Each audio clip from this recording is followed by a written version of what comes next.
Guys, sa nagtatanong nating followers, bali ito yung YQK hydraulic crimping tools. Bali nabili ko siya sa may Shopee, guys. Nabil ko ng almost 2,000 yung presyo nito sa may online shopping.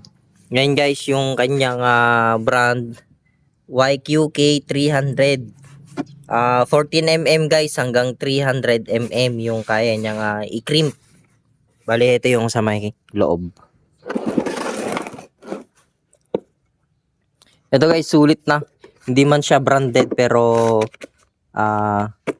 ako nasulit ko na ito. Ginagamit ko siya sa may mga nilalagyan ko ng crimping lug. Gaya ngayon guys, maglalagay kami ng connector dito sa 50mm dahil nabitin yung wire natin. Ngayon gagamitan ko siya dito. Ipapakita ko sa inyo mamaya yung itsura ng small barrel connector. Ngayon guys, ito yung hydraulic crimping tools. Bali itong plastic di ko siya tinatanggal para hindi magasgas itong mismong hydraulic crimping tool natin.